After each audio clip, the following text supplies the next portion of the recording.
صبر، خاموشی اور لا تعلقی بہترین انتقام ہے۔ ہم تکلیف کے جس مقام پر بھی ہوں، ہم سے آگے ضرور کچھ لوگ ہوتے ہیں۔ انہیں دیکھ کر ہمیں شکر کی لاٹھی تھام لینی چاہیے تاکہ راستہ سہولت سے کٹ سکے۔ جس انسان میں صبر ہوتا ہے وہ کسی میدان میں نہیں ہارتا۔ جس مقام پر آ کر برداشت ختم ہو جاتی ہے، اسی مقام سے صبر شروع ہوتا ہے۔ وہ فرماتا ہے یہ سختی بس کچھ وقت کی بات ہے، صبر کر لو، میں صبر کرنے والوں کو پسند کرتا ہوں۔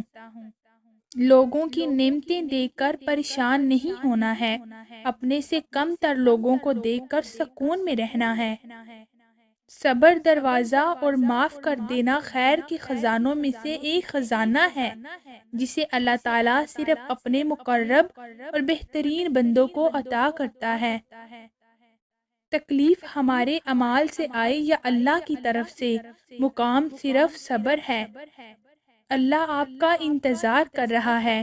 یقین جانیے یہ درد کا ڈھیر، ان گنت آرزو، یہ تمہارے غم اور تمہاری ہر دعا کا جواب رات کے 1/3 حصے میں ملے گا۔ تقدیر بدل جائے گی راتوں کو اٹھ کر، اللہ سے مانگو تو صحیح۔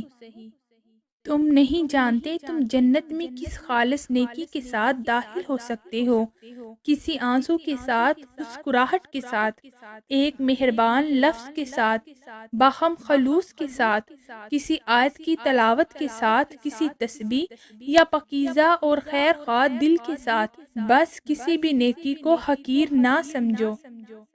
ہو سکتا ہے جو تم نے کھویا ہے اس ہی کو تمہارے حق میں بہتر بنا کر تمہیں دے دیا جائے۔ صبر کرنا مشکل ہے، مگر کبھی سوچا ہے جب اللہ تمہاری دعاؤں پہ کن فرمائے گا اور تمہیں تمہاری پسندیدہ چیز دے گا تو اس کی خوشی کتنی پیاری ہوگی۔